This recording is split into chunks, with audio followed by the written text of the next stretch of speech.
Hello, students. This is the next second lecture on chapter 3. Okay, so आज हम देखेंगे congruence modulo क्या होता है basically. ठीक है. So this is the definition of congruence modulo. Let n be a fixed positive integer. hmm, Of two integer a and b are said to be congruent modulo n if and only if n divides a minus b, and write a congruence b modulo n.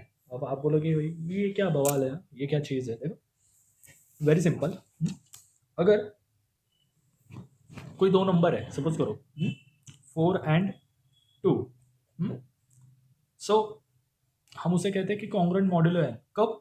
जब four, कोई भी n पकड़ लो, अगर n की value ले ली 2, 3 and 4, there are three values. ठीक है. सो अगर 4 - 2 that is a minus B ना, 4 - 2 इज 2. सो n की वैल्यू अगर 2 ले ली तो a माइनस बी क्या हो रहा है? 2/2. यस. लेकिन n की वैल्यू अगर 3 ले ली तो ये नहीं हो रहा है. 4 ले रही तभी नहीं हो रहा है. Therefore this is. So basically मुझे कहना क्या है कि कोई भी दो नंबर का जब सब्ट्रैक्शन लेते हैं, सो उस नंबर को डिवाइड करने वाला कोई ना कोई एक नंबर जरूर होता है. So this number is n. Okay. और उसे कॉन्ग्रुएंस मॉड्यूलो n में कैसे लिखते हैं? इस तरीके से. सो इसका रिप्रेजेंटेशन है. मतलब क्या? देखो, रिप्रेजेंटेशन का मीनिंग भी बताता हूं मैं. रिप्रेजेंटेशन का मीनिंग ये है कि अगर मैंने ऐसा लिख लिया कि 4 को जब आप मॉड n है ना, so mod n is a 2. n is a 2. जब आप 4 को डिवाइड करते हो 2 से तो आपको रिमाइंडर मिलता है 2, like this. Okay, I mean to say that like this. Okay. So अगर आप 13 को मॉड 13 से डिवाइड करते हो, ठीक है, तो आपको रिमाइंडर कितना मिलेगा? 0, लाइक दिस. एक्चुअली में थिंग ऐसी है. अगर आप 16 ले रहे हो और आप उसको मॉड मॉडुलस 4 से डिवाइड कर रहे हो तो यहाँ पे आपको भी रिमाइंडर कितना मिलेगा? 0. 15 ले रहे हो और आप उसे 7 से डिवाइड कर रहे हो, मॉड 7 से, तो यहाँ पे कितना मिलेगा गाइज आपको? रिमाइंडर 1. ठीक है. So meaning is this. Okay. So मतलब 7 को इससे डिवाइड किया, रिमाइंडर ये मिला, इस तरीके से. So we called as congruence modulo n. Okay. Okay. So there are something a congruence b modulo n. This is a sign of congruence. Okay. So इसका मीनिंग क्या होता है? अब देखो, a congruence b modulo n मतलब मैंने क्या कहा? जब आप इसका डेफिनेशन का मीनिंग क्या होता है? n divides a minus B. Okay. n divides a minus B. अगर a माइनस बी को n डिवाइड कर रहा है तो हमें कुछ ना कुछ तो नंबर मिलेगा ना. So called as k. So a minus B का आंसर क्या आ जाएगा? nk. Therefore a minus B is equal to nk for some k, for some k belongs to integers. Okay, ध्यान में रखो. ये बात ऑलवेज, मतलब अब भी हमने एक रिसेंटली एग्जांपल लिया कि 15 कॉन्ग्रुएंस मॉड 7, तो यहाँ पे क्या आ जाएगा गाइज? 7 को 15 से डिवाइड करो, रिमाइंडर यहाँ पे लिखो. ठीक है. This is a, this is b, this is n. So 7 divides 15 minus 1. Okay. So like this. इसको कंपेयर करो. So 15 minus 1 is equal to 7k. तो यहाँ पे k की वैल्यू कुछ तो आएगी. हाँ यार, k विल बी 2, क्योंकि 7 2 सा 14 होता है ना, यहाँ पे 14 ही आएगा. सो k की वैल्यू क्या आ जाएगी? 2, like this. Okay. And the second thing, a congruence 0 mod n. So what is the meaning of this a congruence 0 mod n? So देखो, it's a very easy. It's a complete divisor. Okay, मतलब हाँ, a divides n is equal to, मतलब यहाँ पे reminder अगर 0 आ रहा है तो यहाँ पे क्या हो जाएगा गाइज? यहाँ पे अगर रिमाइंडर 0 हो रहा है सो n डिवाइड्स a. यहाँ पे -0 नहीं होगा. हाँ, मतलब a - 0 is a. So we will get this one. Okay. So आपको यही बात ध्यान में रखनी है. सो इन दो चीज़ों का इस्तेमाल हम आगे वाले जो थ्योरम्स डिस्कस करने वाले हैं उसके अंदर होने वाला है. Okay. So theorem 3.4 from your textbook. Let n greater than 1 B fix. Okay, मतलब n फिक्स है. A B C D are arbitrary integers. ठीक है. ए बी सी डी कोई तो एक अंधाधुंधी इंटीजर उठा लिया हमने. Then following properties are hold. Okay. कौन सी? पहली वाली है a congruence a mod n. देखो, ये अभी हमने डिस्कस की, a congruence a mod n. हमें इसको प्रूव करके दिखाना है। ओके नाउ कैसे प्रूव करेंगे? Very easy. यहाँ पे एन है, for any integer N, for any integer N, ठीक है। क्या हम ऐसे लिख सकते हैं क्या? a minus A is equal to 0 into N, why not? हमें क्या प्रूव करना है गाइज? ये प्रूव करना है ना। सो इसका मीनिंग क्या होता है? a माइनस ए को n डिवाइड कर रहा है ना, यही तो दिखाना है। और ये क्या हो जाएगा? a minus A is equal to 0 into N, क्योंकि हमें पता है a minus A is a 0, ठीक है।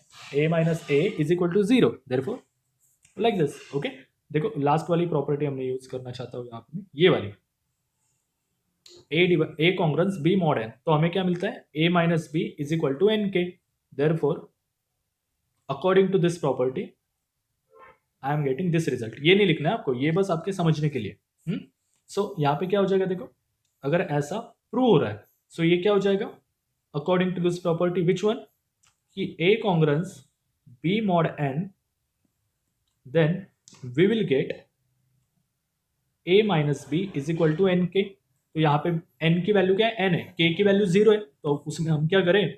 ठीक है, तो हम उसको ऐसे लिख सकते हैं। सो ए कॉन्ग्रेंस ए मॉड एन, ठीक है। Next one, if a congruence b mod n, then b congruence a mod n। अगर वैसे वैसा भी चलता है। सो देखो मतलब क्या? अगर 15 congruence 1 mod 7 ऐसा दिया है, सो 1 congruence यहाँ पे क्या आएगा? 15, 1 congruence 15 mod 7, ये भी चलेगा। अब आप बोलोगे कैसे? सो प्रूव करते हैं उसे, ठीक है। प्रूव करने के लिए ज़्यादा कुछ मेहनत नहीं करनी हमें। सो देखो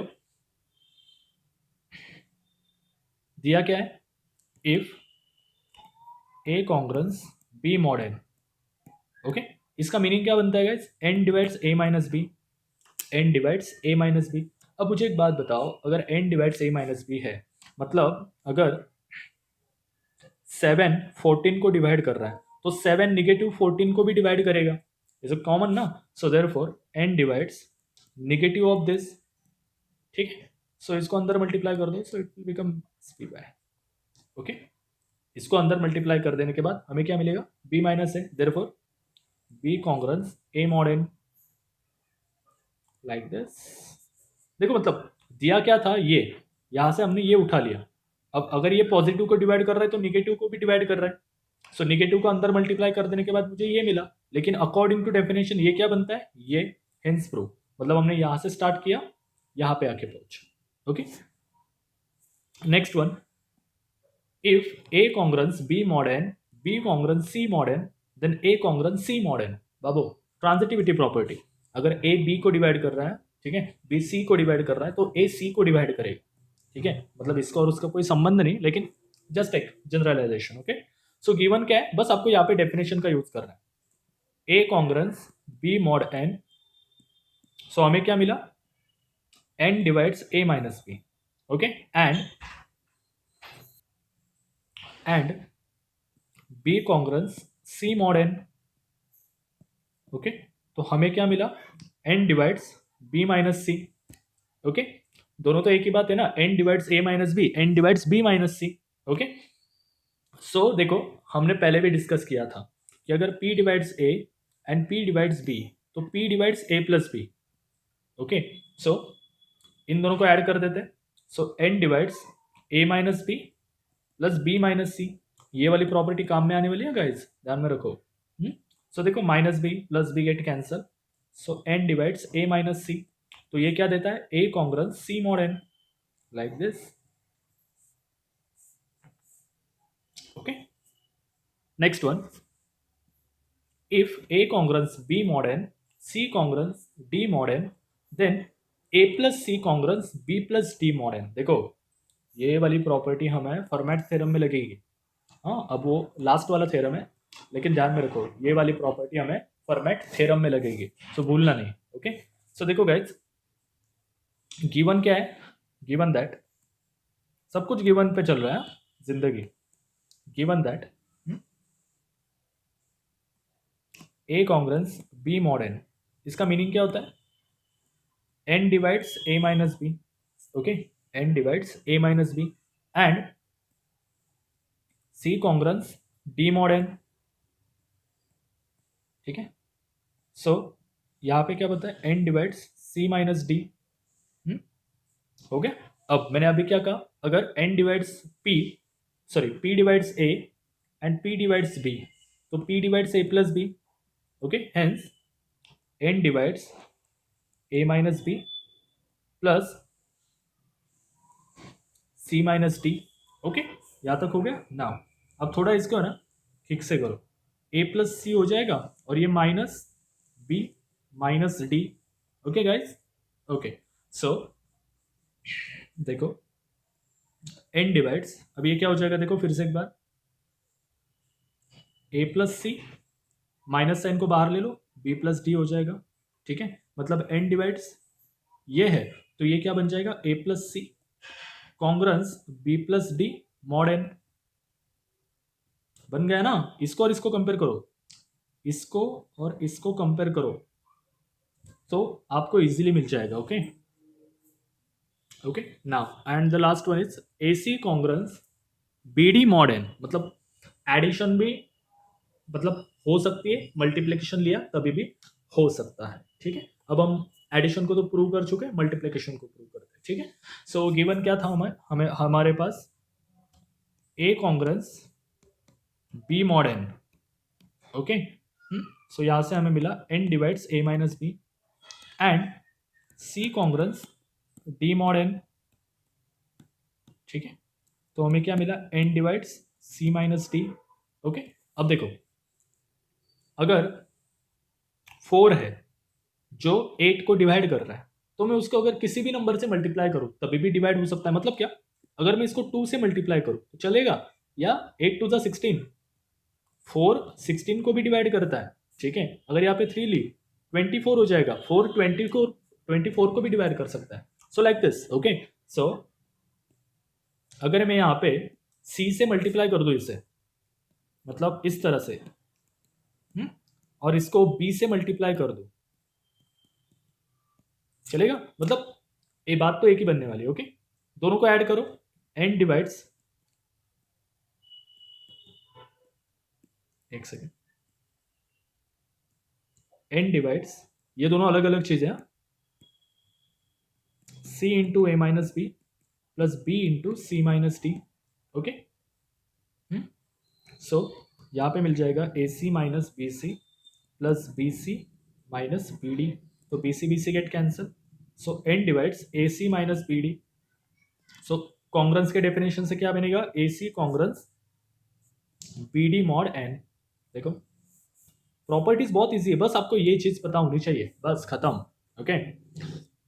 and the last one is A congruence B mod N, then A plus C congruence B plus C mod N and A C congruence B C mod N, okay. वही बात है, मतलब अगर 15 कॉन्ग्रेंस 1 मॉड 7 है, ठीक है, मतलब 7 से 15 को डिवाइड करने के बाद 1 रिमाइंडर बचता है, तो अगर 15 के अंदर मैं 1 ऐड कर दूं और यहाँ पर भी 1 ऐड कर दूं, दोनों रिजल्ट सेम होंगे। कैसे? 15 प्लस 1 16, देखो मतलब 7 से 16 को डिवाइड करो 2 मिल जाएगा, ओके। एंड सेम पैटर्न में अगर 1 से मल्टीप्लाई करोगे तो वही मिलेगा, ओके। सो अब कैसे करेंगे इसको? देखो करना बहुत इजी है, बस थोड़ा ध्यान रखो। सो देखो यहाँ पे गिवन क्या है? A congruence B mod N, okay. तो हमें क्या मिलेगा? एन डिवाइड्स ए माइनस बी, ओके। अब एक बार सी को ऐड करता हूं, और एक बार सी को सब्ट्रैक्ट कर देता हूं, लाइक दिस, ओके। हो गया? एक बार सी को ऐड किया, एक बार सी को सब्ट्रैक्ट किया, और ये साइमल्टेनियसली प्रूव करना है ना। और एक बार सी को मल्टीप्लाई करना पड़ेगा। क्यों मल्टीप्लाई करना पड़ेगा? क्योंकि ए सी बी सी लाना है ना, तो ए सी बी सी लाएगा कैसे? तो सी से मल्टीप्लाई करने के बाद ही, ओके। सो देखो ये क्या बन गया? ये तो डेफिनेशन ही बन गई, मतलब ए प्लस सी congruence B plus C mod N, okay. और ये क्या बन जाएगा? एन डिवाइड ए सी माइनस बी सी, ये भी प्रॉपर्टी बन गई, ए सी कॉन्ग्रेंस BC mod n। बस आपको ना थोड़ा लॉजिक से काम लेना पड़ेगा, इन थ्योरम्स को लर्न मत करो, ठीक है, इनका बस लॉजिक समझ लो कि इस स्टेप में हमें ये करना है। जैसे मैंने देखो ये वाले थ्योरम के लिए मैंने बस प्लस माइनस सी ऐड किया और यहाँ पे सी को मल्टीप्लाई किया, बस इतना ध्यान में रखो, थ्योरम्स को लर्न नहीं करना है। And the last one is okay, and the last one is note that, ये काम में आएगा आपको फॉर्मेट थ्योरम में, जो मैंने दो थ्योरम सबको बताया फॉर्मेट थ्योरम के लिए ये, okay. A congruence B mod n, then अगर आप उसकी पावर भी ले लो, ठीक है, तभी भी वो प्रॉपर्टी सेटिस्फाई करेगा, बस k ग्रेटर देन 0 होना चाहिए, ओके। सो यहाँ पे ये एंड होता है चैप्टर, ओ सॉरी लेक्चर, ठीक है। सो अगले लेक्चर से हम थ्योरम्स डिस्कस करेंगे, ठीक है। So thank you so much friends, have a good day.